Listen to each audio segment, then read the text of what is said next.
अस्सलामुअलैकुम मेरे अज़ीज़ तलबा और तालिबात। मैं हूं मोहम्मद आतिफ़ याकूब और उम्मीद करता हूं कि आप सब बख़ैर वाफ़ियत हैं।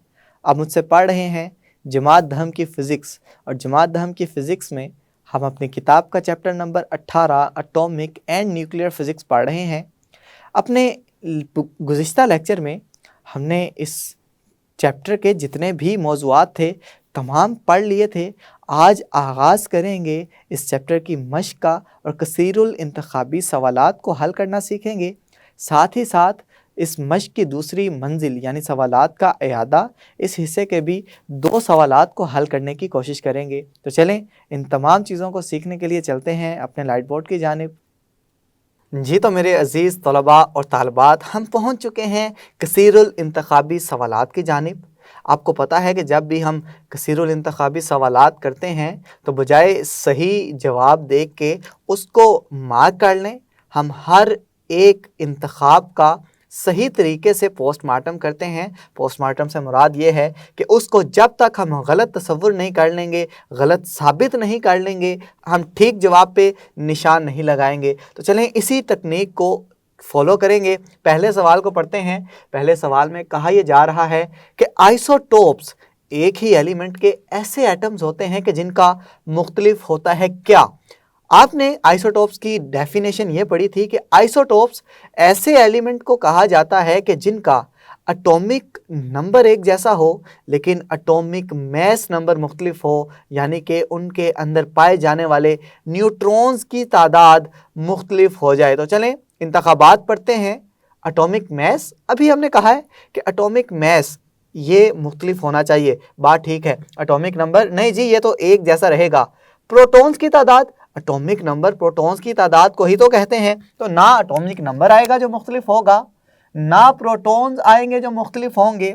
क्या इलेक्ट्रॉन्स की तादाद, आपको याद है मैंने आपको बताया था कि किसी भी एटम में जितने प्रोटॉन्स होंगे उतने ही इलेक्ट्रॉन्स होंगे। तो इसका मतलब है कि अगर प्रोटॉन्स की तादाद सही जवाब नहीं है तो इलेक्ट्रॉन्स की तादाद भी सही जवाब नहीं होगा। तो सिर्फ एक ही जुज़ हमारे पास बचा है, एटॉमिक मैस। अब अक्सर बच्चे ये सवाल करेंगे कि सर आपने तो कहा था एटॉमिक मैस नंबर मुख्तलिफ होगा, अब एटॉमिक मैस क्या चीज़ है? तो याद रखिएगा एटॉमिक मैस का दूसरा नाम एटॉमिक मैस नंबर भी है और इसको मैस नंबर भी कहा जाता है। तो इस एक चीज़ के 3 नाम आपके सामने बता दिए हैं। अगर कहीं पे आपको मैस नंबर लिखा नज़र आए तो वहाँ भी आपने समझ जाना है कि एटॉमिक मैस नंबर की बात हो रही है। तो उम्मीद करता हूं कि यह बात तो आपको समझ आ गई है। तो चलें बढ़ते हैं दूसरे सवाल की जानिब। यूरेनियम का एक आइसोटोप है यूरेनियम 92-238। इस आइसोटोप में न्यूट्रॉन्स की तादाद क्या है? आपको याद है कि हम किसी भी न्यूक्लियाइड को जो जाहिर करते हैं उसको जाहिर करने का तरीका है उसका नाम, उसके ऊपर आता है एटॉमिक मैस नंबर और नीचे आता है प्रोटॉन नंबर। अब अगर इसमें से मुझे न्यूट्रॉन की तादाद मालूम करनी है तो मैं फार्मूला इस्तेमाल करता हूं, न्यूट्रॉन बराबर है atomic mass number minus atomic number. अब हमारे पास यहाँ पे एटॉमिक मैस नंबर कितना है? 238। एटॉमिक नंबर कितना है? 92।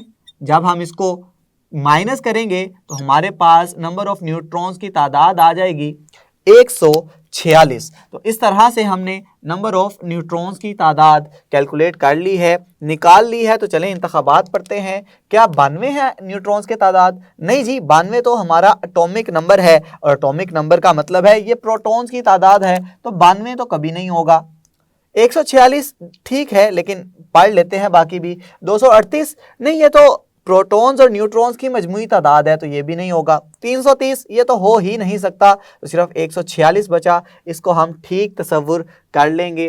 तीसरे सवाल की जानिब बढ़ते हैं कि दर्ज झैल रेडिएशन में से किसकी पेनिट्रेटिंग पावर सबसे ज़्यादा होगी? आपको अगर याद हो तो लेक्चर के दौरान 2 चीज़ें मैंने आपको पढ़ाई थी। Number 1 ionisation power, number 2 penetration power. हमने आयोनाइजेशन पावर का ये ट्रेंड देखा था, ये रुझान देखा था कि अल्फा की आयोनाइजेशन पावर सबसे ज़्यादा, बीटा की उससे कम और गैमा की सबसे कम। और फिर हमने ये बात कही थी कि जिसकी आयोनाइजेशन पावर सबसे ज़्यादा होगी उसके पास सारी एनर्जी खत्म हो चुकी है, तो उसकी पेनिट्रेटिंग पावर सबसे कम होगी, यानी अल्फा की सबसे कम, बीटा की उससे ज्यादा और गामा की सबसे ज्यादा। तो सबसे ज्यादा पेनिट्रेटिंग पावर किसकी होगी? गैमा रेज की। बात ठीक है, लेकिन बाकी पढ़ लेते हैं बीटा पार्टिकल की। इसकी भी ज्यादा होती है लेकिन गैमा से ज्यादा नहीं होती। अल्फा पार्टिकल की ये तो होती ही सबसे कम है।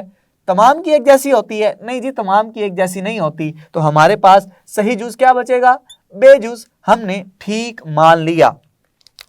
चौथा सवाल है कि जब एक एलिमेंट एक अल्फा पार्टिकल खारिज करता है तो उसके एटॉमिक नंबर पर क्या असर पड़ेगा। इसके लिए लाजिम है कि हम ये सारा जनरल मसावात जो हमने लिखी थी उसको समझ लें। हमने कहा था कि जब कोई भी एलिमेंट जो कि गैर क़याम पज़ीर हो चुका है इस तरह से, अब उसने क़याम पज़ीर होना है, और क़याम पज़ीर इस तरह से होना है कि उसने अल्फा डीके करना है। और अल्फा डीके को आप जानते हैं, अल्फा पार्टिकल हीलियम का न्यूक्लियाई है, और हीलियम के न्यूक्लियाई को हम इस तरह से लिखते हैं कि उसका एटॉमिक मास नंबर हो 4 और एटॉमिक नंबर हो 2, और साथ ही साथ ये एनर्जी भी खारिज करता है। अब आपने ये बताना है कि जो नया एलिमेंट यहाँ पे आएगा, जो डॉटर एलिमेंट होगा, उसके एटॉमिक नंबर पे क्या असर पड़ेगा। देखें, एटॉमिक मास नंबर में से 4 निकल चुके हैं, तो बैलेंस करने के लिए आपको लिखना पड़ेगा A-4। Z क्या है यहाँ पे? एटॉमिक नंबर, और ये 2 निकल चुके हैं, तो इसका मतलब है इसको बैलेंस करने के लिए भी 2 प्रोटॉन्स का निकलना लाजिम हो जाएगा। यानी कि एटॉमिक नंबर में कितनी कमी दिखाई दे रही है आपको? 2 एटॉमिक नंबर कम हो जाएगा। तो चलें पढ़ते हैं। 1 बढ़ जाएगा, बढ़ने वाली तो बात ही नहीं हो रही यहाँ पे। यहाँ तो हम कम करने की बात कर रहे हैं। कोई फर्क नहीं पड़ेगा? नहीं जी, फर्क पड़ेगा। 2 कम हो जाएगा, हमने यही बात की है, लेकिन आखिर वाला भी पढ़ लेते हैं। 1 कम हो जाएगा, नहीं जी ये नहीं हो सकता, सिर्फ जीम जूस ठीक बचेगा हमारे पास। तो ये चौथा सवाल भी आपको समझ आ गया है। तो बढ़ते हैं 5वें सवाल की जानिब। 5वां सवाल हमसे ये पूछा जा रहा है कि एक मखसूस आइसोटोप की हाफ लाइफ 1 दिन है। हाफ लाइफ को आप जानते हैं, ऐसा मखसूस दौरानिया कि जिसमें एटम्स की तादाद पहले से आधी हो जाए। 2 दिन गुजरने के बाद उस आइसोटोप की मिकदार कितनी होगी। अब देखें उसकी हाफ लाइफ कितनी है। उसकी हाफ लाइफ है 1 दिन। अब 2 दिन गुजरेंगे तो उसकी हाफ लाइफ गुजर जाएंगी 2, तो 2 हाफ लाइफ उसकी गुजर चुकी हैं।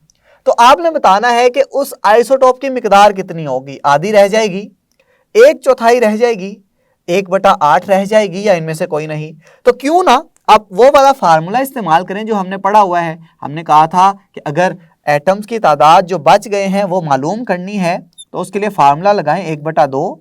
इधर हमने n पुट किया था और इधर आ गया था n नोट। ये छोटा n जाहिर कर रहा है कि कितनी हाफ लाइफ्स गुजर चुकी हैं। यहाँ पे हमने कहा है कि 2 हाफ लाइफ्स गुजर चुकी हैं, और जब इसको खोलेंगे तो ये बन जाएगा 1/4 n नोट। इसको इस तरह से भी लिखा जा सकता है कि n बराबर है n नोट बटा 4 के। तो 1/4 को हम चौथाई कहते हैं कि चौथाई चीज़ें रह जाएंगी हमारे पास। तो इसका मतलब हो गया आधी नहीं जी, 1/8 नहीं, इनमें से कोई नहीं, ये भी नहीं, 1/4 है। तो इसको हम ठीक तसव्वुर कर लेंगे। तो इस तरह से हमने 5 सवालात कर लिए हैं। चले बढ़ते हैं मज़ीद अगले सवालात की जानिब। जी तो मेरे अजीज़ तलबा और तालबात, ये रहे आज के लेक्चर के अगले 2 सवालात। छठे सवाल में हमसे पूछ ये रहा है कि जब यूरेनियम वो एटम है कि जिसमें 92 प्रोटॉन्स होते हैं, बीटा पार्टिकल खारिज करता है तो उसके प्रोटॉन्स की तादाद कितनी रह जाएगी। तो आपको पहले तो मालूम होना चाहिए कि बीटा पार्टिकल में क्या अमल हो रहा होता है। इसकी जनरल मसावात जो हम लोगों ने पढ़ी थी वो कुछ इस तरह से थी कि फ़र्ज़ करें कि कोई एक एटम है या कोई न्यूक्लियाई है जो कि गैर क़याम पज़ीर है। जब भी ये क़याम पज़ीर होने के लिए बीटा डिके करेगा, और बीटा डिके होने के लिए उस न्यूक्लियस में से इलेक्ट्रॉन निकलना पड़ेगा, इलेक्ट्रॉन के साथ साथ एनर्जी भी निकलेगी। अब जब भी इलेक्ट्रॉन निकलेगा तो इलेक्ट्रॉन चूंकि न्यूट्रॉन की स्प्लिटिंग की वजह से, न्यूट्रॉन के टूटने की वजह से निकल रहा है, तो न्यूट्रॉन जिस जगह पे टूटेगा वहाँ पे होगा 1 अदद प्रोटॉन और 1 अदद इलेक्ट्रॉन। इलेक्ट्रॉन तो न्यूक्लियस से निकल जाएगा लेकिन प्रोटॉन उसी न्यूक्लियस में मौजूद रहेगा। और प्रोटॉन को हम कहते हैं एटॉमिक नंबर, जिसे Z से लिखा जाता है। तो चूंकि न्यूट्रॉन के निकल जाने की वजह से, न्यूट्रॉन के टूट जाने की वजह से एक प्रोटॉन में इजाफा हो गया है, इसका मतलब है कि एक एटॉमिक नंबर बढ़ जाएगा। तो जहां पे पहले Z था वहां पे अब नया जो डॉटर एलिमेंट बनेगा उसके एटॉमिक नंबर में एक का इजाफा हो जाएगा, कुछ इस तरह से। अब सवाल में हमसे ये कहा जा रहा है कि पहले उसके पास 92 प्रोटॉन थे, अब बीटा डिके हो चुका है, बीटा डिके होगा तो हम जानते हैं प्रोटॉन में एक का इजाफा होगा। तो 92 जमा 1 कितने बनेंगे? 93 बन जाएंगे। तो चलें पहले सबको रद्द कर देते हैं, ना ये 89 होंगे, ना ये 89 होंगे, ना ये 91 होंगे, ना ये 90 होंगे, बल्कि ये होंगे जी 93, और दाल जुज को हम ठीक कर देंगे। 7वें सवाल में कहा यह जा रहा है कि सूरज किस अमल के ज़रिए एनर्जी खारिज करता है? न्यूक्लियर फिशन के ज़रिए, न्यूक्लियर फ्यूजन के ज़रिए, गैसेस के जलने की वजह से, या केमिकल रिएक्शन के ज़रिए। आप जानते हैं, आपने अपने लेक्चर के अंदर भी ये बात पढ़ी है कि जब भी फ्यूजन रिएक्शन होता है उसके लिए बहुत ज़्यादा मिकदार में टेम्परेचर चाहिए होता है। तो अब सूरज की सतह के ऊपर जाके देखा जाए तो वो टेम्परेचर तकरीबन 20 मिलियन यानी कि 2 करोड़ डिग्री सेल्सियस तक ये टेम्परेचर होता है। तो इतने ज़्यादा टेम्परेचर पे सिर्फ़ और सिर्फ फ्यूजन रिएक्शन ही होता है। और आपने ये बात भी पढ़ी थी कि फ्यूजन रिएक्शन सिर्फ़ और सिर्फ सूरज की सतह पे ही मुमकिन है, तो ना न्यूक्लियर फिशन होगा। न्यूक्लियर फिशन को भी हम गलत कर देंगे, इसको भी रद्द कर देंगे। न्यूक्लियर फ्यूजन ये भी देखते हैं गैसेस के जलने की वजह से, नहीं जी, केमिकल रिएक्शन की वजह से, बिल्कुल नहीं। तो बात हमारी रहेगी सिर्फ और सिर्फ न्यूक्लियर फ्यूजन तक। तो ये 2 छोटे छोटे से आसान सवालात भी आपने समझ लिए हैं। तो चलें मज़ीद जो 2 कसीरुल इंतखाबी सवालात रह गए हैं उनको भी हल कर देते हैं। जी तो मेरे अजीज़ तलबा और तालिबात, ये रहा हमारे आज के लेक्चर के 2 सवालात। 8वें सवाल में हमसे पूछा यह जा रहा है कि जब एक भारी न्यूक्लियस 2 छोटे न्यूक्लियाई में तकसीम होता है तो इस सूरत में क्या होता है? तो आपको सबसे पहले तो ये पता होना चाहिए कि ये किस अमल की बात हो रही है। हमने 2 न्यूक्लियर अवामिल इस चैप्टर के अंदर पढ़े हैं, न्यूक्लियर फिशन और न्यूक्लियर फ्यूजन। न्यूक्लियर फिशन में हमने पढ़ा था कि जब एक बड़ा न्यूक्लियस 2 छोटे छोटे न्यूक्लियाई में तकसीम होता है तो एनर्जी खारिज होती है। और न्यूक्लियर फ्यूजन में हमने पढ़ा था कि 2 छोटे छोटे न्यूक्लियाई मिलकर एक बड़ा न्यूक्लियस बनाते हैं। तो अब यहाँ पे कह रहा है एक भारी न्यूक्लियस 2 छोटे न्यूक्लियाई में तकसीम हो रहा है, तो लाजमी तौर पे यहाँ पे बात हो रही है फिशन रिएक्शन की। अब फिशन रिएक्शन की अगर बात हो रही है तो इसका मतलब है यहाँ पे एनर्जी खारिज होगी, तो न्यूक्लियर एनर्जी खारिज होगी, बात ठीक है। न्यूक्लियर एनर्जी जज़ब होगी, नहीं जी जज़ब नहीं होती, खारिज होती है। केमिकल एनर्जी खारिज होगी, बिल्कुल भी नहीं, केमिकल एनर्जी जज़ब होगी। केमिकल की तो बात ही नहीं है, बात है सिर्फ़ और सिर्फ न्यूक्लियर एनर्जी की। तो इस न्यूक्लियर एनर्जी खारिज होने वाले अमल को हम ठीक तसव्वुर कर लेंगे। अब बात है 9वें MCQ की। इस 9th MCQ में 9वें सवाल में हमसे पूछा यह जा रहा है कि कार्बन डेटिंग, सबसे पहले तो याद होना चाहिए कि कार्बन डेटिंग हमने कहाँ पे पढ़ा था? रेडियो आइसोटोप्स के अंदर। तो रेडियो आइसोटोप में कार्बन डेटिंग का क्या असर है अभी देखते हैं। किस असूल पे काम करती है? जब पौधे और जानवर कार्बन 14 खारिज करते हैं, जब पौधे और जानवर मरते हैं तो ये ताज़ा कार्बन 14 का इस्तेमाल तर्क कर देते हैं। हवा में नॉन रेडियो एक्टिव कार्बन की बड़ी मिकदार मौजूद है, या जब पौधे और जानवर मरते हैं तो ये कार्बन 14 को जज़ब करते हैं। आपको जब मैंने कार्बन डेटिंग का अमल पढ़ाया था तो वहाँ पे मैंने आपको ये बात सिखाई थी कि कार्बन 14 जब पौधे और जानवर मर जाते हैं तो ये कार्बन 14 को जज़ब करना बंद कर देते हैं, तर्क कर देते हैं, जिसकी वजह से हम पौधों और जानवरों की उम्रों का तायुन कर सकते हैं। तो इस तरह से हम कार्बन डेटिंग का इस्तेमाल करते हैं। तो ये इस्तेमाल तर्क कर देने वाली ऑप्शन सिर्फ यहीं पे है, लेकिन आपने कंफ्यूज नहीं होना क्योंकि यहाँ पे भी पौधे और जानवरों के मरने का जिक्र है। यहाँ पे कह रहे हैं कि जज़ब करेंगे, लेकिन हकीकत में वो इसको इस्तेमाल करना तर्क कर देते हैं तो इसको हम ठीक तसव्वुर कर लेंगे और बेजुज़ का इंतखाब कर लेंगे। इसी के साथ हमारे तमाम कसीरुल इंतखाबी सवालात हल हो चुके हैं। उम्मीद करता हूँ कि आपको इसकी समझ आई होगी।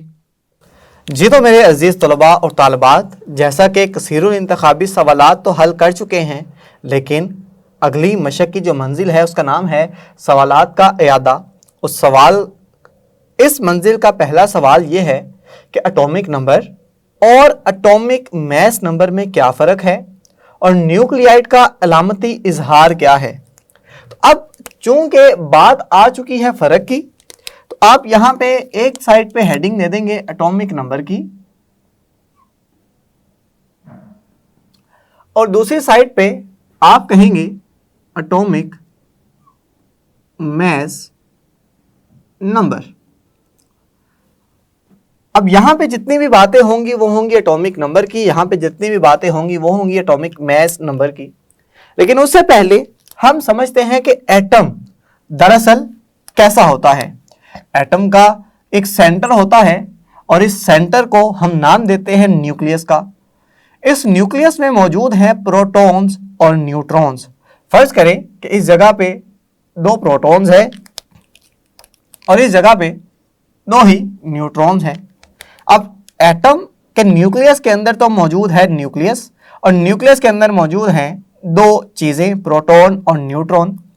न्यूक्लियस पे मजमूई तौर पे चार्ज होता है पॉजिटिव, क्योंकि प्रोटॉन पे पॉजिटिव चार्ज है और न्यूट्रॉन पे मजमूई चार्ज कोई नहीं होता, तो इस वजह से इस पे मजमूई चार्ज आ गया पॉजिटिव। लेकिन एटम के न्यूक्लियस के बाहर मौजूद होते हैं कुछ इलेक्ट्रॉन जो कि मदार कर रहे होते हैं इस सारे के सारे न्यूक्लियस को।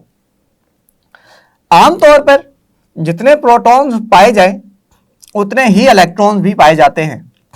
अब यहां पे हमारे पास 3 चीजें हैं, इलेक्ट्रॉन, प्रोटॉन और न्यूट्रॉन। अब यहां पे न्यूक्लियस के अंदर जो प्रोटॉन्स की तादाद है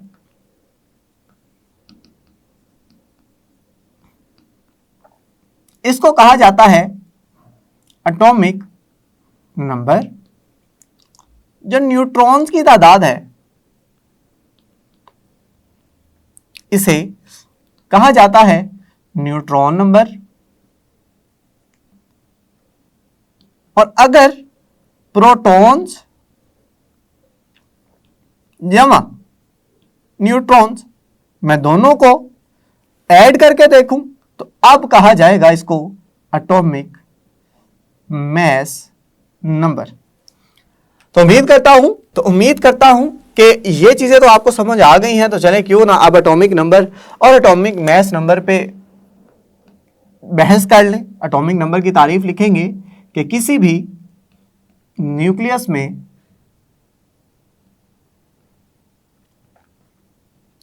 पाए जाने वाले प्रोटॉन्स की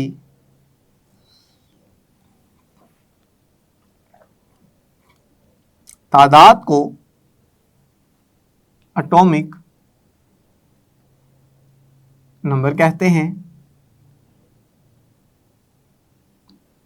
और यहां पे एटॉमिक मास नंबर की तारीफ इस तरह से करेंगे कि किसी न्यूक्लियस में मौजूद प्रोटॉन्स और न्यूट्रॉन्स की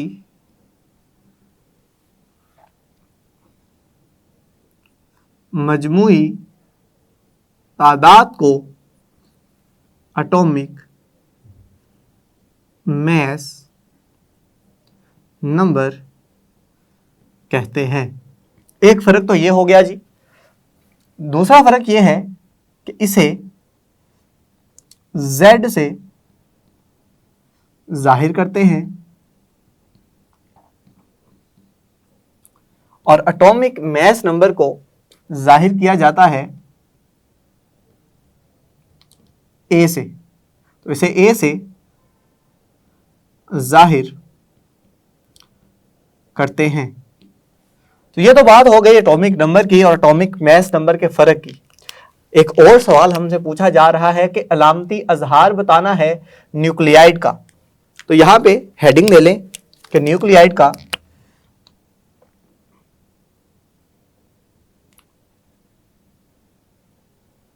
इलामती इजहार। तो अब फर्ज करें कि मेरे पास कोई एलिमेंट है कि जिसको मैं कह रहा हूं ये x है। x कोई भी एलिमेंट हो सकता है। इसको जाहिर करने का तरीका ये होता है कि एटॉमिक मास नंबर लिखा जाता है इस कोने पे और एटॉमिक नंबर लिखा जाता है निचले कोने में। अब फर्ज करें कि जो यहां पे मैंने बनाया है जिसमें 2 प्रोटॉन्स हैं और 2 न्यूट्रॉन्स हैं, इसको हीलियम का न्यूक्लियस कहते हैं। अगर हीलियम का न्यूक्लियस मेरे पास मौजूद हो तो हीलियम को He से जाहिर करते हैं। इसका एटॉमिक मास नंबर कितना बन गया जी? 2 neutron 2 proton. Atomic mass number total हो गया 4 और एटॉमिक नंबर यानी कि प्रोटॉन्स की तादाद कितनी है? 2। तो इस तरह से आप किसी भी न्यूक्लियाइड का इलामती अजहार कर सकते हैं। उम्मीद करता हूं कि एटॉमिक नंबर और एटॉमिक मास नंबर में फर्क भी आपको पता चल गया और आपको यह भी पता चल गया कि किसी भी न्यूक्लियाइड का इलामती इजहार किस तरह से किया जाता है। चलें बढ़ते हैं आज के अगले सवाल की जानिब। जी तो मेरे अजीज़ तलबा और तालिबात, ये रहा हमारे सवालात के इयादा इस हिस्से का दूसरा सवाल।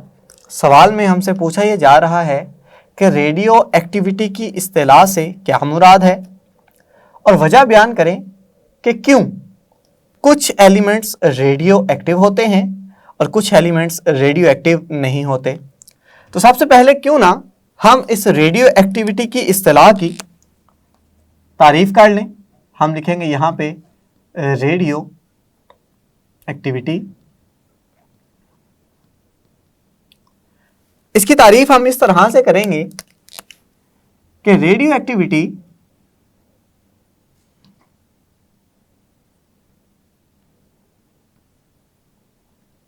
एक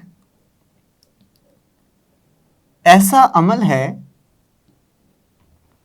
जिसमें गैर क़याम पज़ीर न्यूक्लियाई में से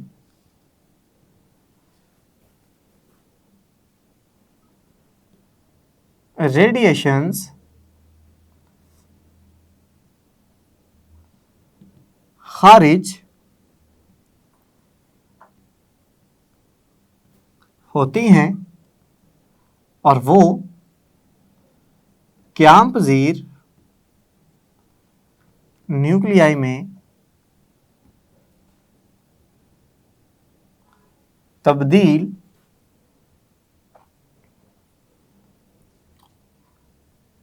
हो जाते हैं।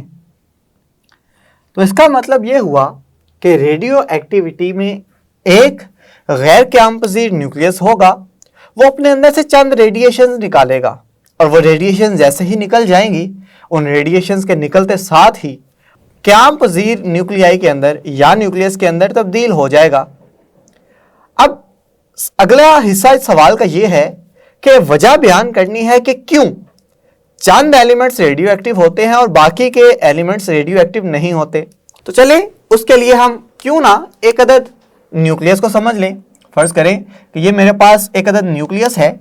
इस न्यूक्लियस में मौजूद हैं बहुत सारे प्रोटॉन्स। फर्ज करें कि यहाँ पे 8 प्रोटॉन्स हैं और यहाँ पे मौजूद हैं कुछ न्यूट्रॉन्स। फर्ज करें 8 ही न्यूट्रॉन्स मौजूद हैं। अब हम जानते हैं कि एक जैसे चार्जेस एक दूसरे पे दफा की फोर्स लगाएंगे, यानी कि ये जो प्रोटॉन्स हैं ये एक दूसरे पे हमेशा दफा की फोर्स लगा रहे होंगे कुछ इस तरह से। इसको मैं नाम दे देता हूं इलेक्ट्रोस्टैटिक फोर्स का। लेकिन फिर भी यह न्यूक्लियस अपनी जगह पे बरकरार रहता है, न्यूक्लियस टूटता नहीं है।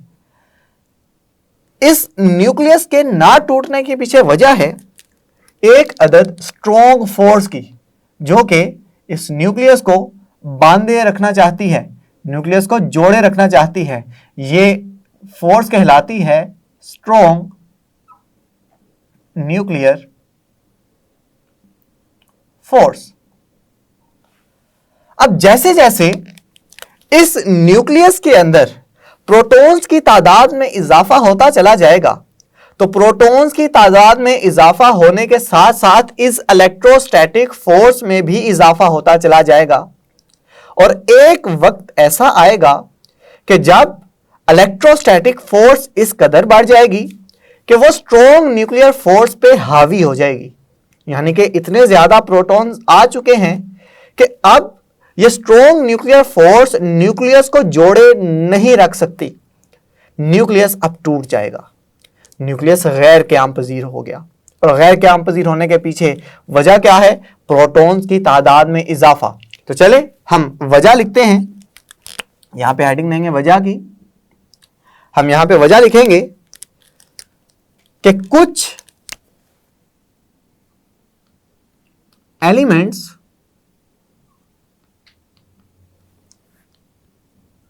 इस वजह से रेडियो एक्टिव होते हैं क्योंकि उनके न्यूक्लियस में